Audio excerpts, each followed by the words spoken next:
আসসালামু আলাইকুম। কি অবস্থা? সবাই কেমন আছেন? আশা করছি ভালো আছেন। আলহামদুলিল্লাহ, আল্লাহর রহমতে আমিও ভালো আছি। আবারও চলে আসলাম ইরাকের ঐতিহাসিক কারবালার নতুন আরেকটা ভিডিও নিয়ে। আজকে রোজ শুক্রবার সকালবেলা, স্থানীয় সময় প্রায় এখন 9টা বাজতেছে।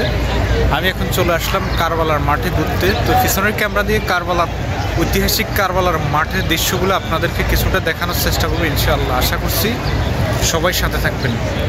এটা হলো সেই গড়, যেই গড়টার ভিতরেই আছে হজরত ইমাম হোসেন রাদিয়াল্লাহু আনহুর রওজা শরীফ। ওনার রওজা শরীফ যেই গড়টার ভিতরে, ওই গড়টার পাশে একটা জায়গা আছে, অনেক গভীরভাবে মাটি খনন করা হয়েছে। যাই হোক, ওই জায়গাটা কিছুটা আপনাদেরকে দেখানোর চেষ্টা করবো ইনশাআল্লাহ।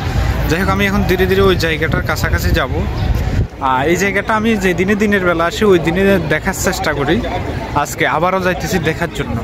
আসলে এখান থেকে মাটি কাইটা অন্য কোথায় নিয়ে যাইতেছে, জানি না কই নিয়ে যাইতেছে। অনেক গভীরভাবে এই মাটিগুলো কাটতেছে। যাই হোক, আমি সামনের দিকে যাই। সামনের দিকে যাওয়ার পরে আপনাদেরকে কিছুটা দেখানোর চেষ্টা করবো ইনশাআল্লাহ।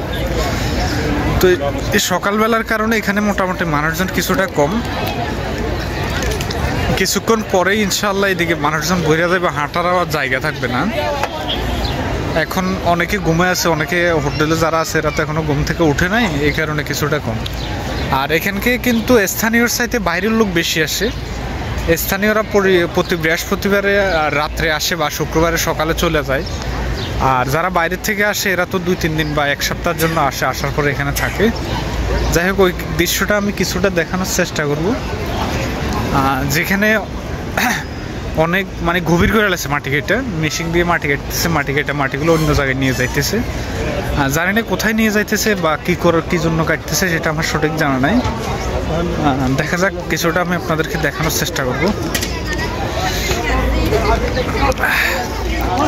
হ্যাঁ, মুরব্বীরা দেখতেছেন দেখা করতেছে, এখানে আসার পর দেখা হয়ে গেল। এটা হলো সেই জায়গা, যেই জায়গায় অনেক গভীরভাবে বললাম মাটি কাটতেছে। এটা হলো সেই জায়গা। এখান থেকে আসলে মাটি কাইটা কোথায় নিয়ে যাইতেছে সেটাও জানা নাই। আর এই জায়গাটা কি জন্য গভীর করতেছে সেটাও জানি না। আর এটা হলো ঠিক বললাম হজরত ইমাম হোসেন রাদিয়াল্লাহু আনহুর রওজা শরীফ যেই গড়টার ভিতরে, ওই গড়টার পাশেই দেখতেছেন মানুষজন হাঁটতেছে।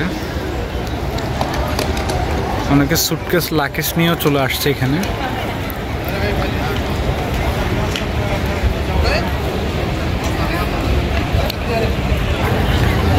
ঐতিহাসিক এই কারবালার দৃশ্য দেখেন সকালবেলার।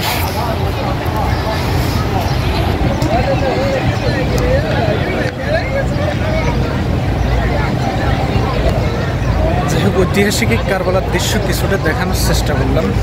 আজকের জন্য এই পর্যন্ত। দেখা হবে ইনশাআল্লাহ ইরাকের ঐতিহাসিক কারবালার নতুন ভিডিওতে। সবাই ভালো থাকবেন। আল্লাহ হাফেজ।